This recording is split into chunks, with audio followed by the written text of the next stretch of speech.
deuxième épisode de l'œuvre du vendredi. Aujourd'hui, on va parler d'une œuvre dite de l'art pompier.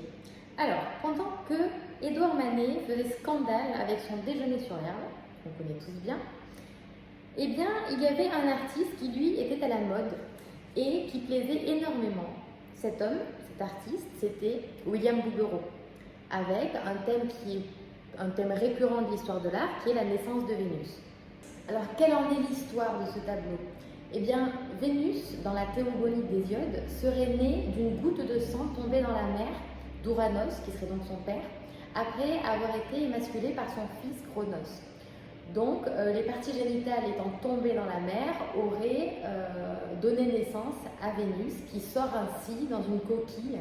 La naissance de Vénus de William Bouguereau, qui a été peint en 1879, est un chef-d'œuvre de l'art académique qui est vraiment l'art officiel à cette époque.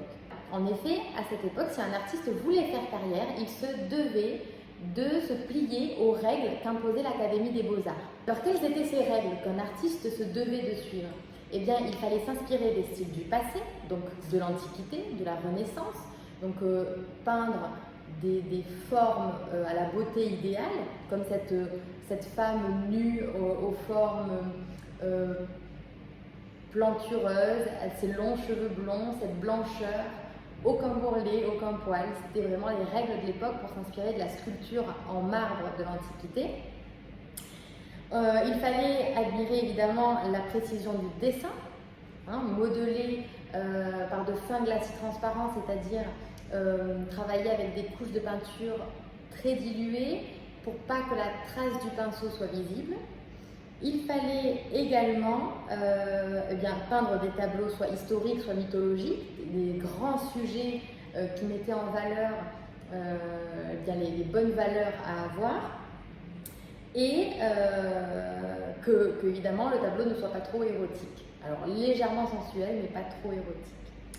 Et donc, cette œuvre-là, ce type d'œuvre, cet art académique, cet art classique, plus tard on le qualifiera de pompier pour deux raisons.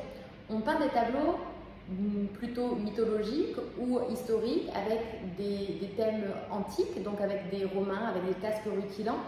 Et ces casques ont fait penser aux pompiers. Et ça fait aussi référence au style un peu pompeux qu'avaient ces artistes à l'époque. Voilà, j'espère que cette petite vidéo vous a plu et je vous dis à la semaine prochaine pour une autre vidéo.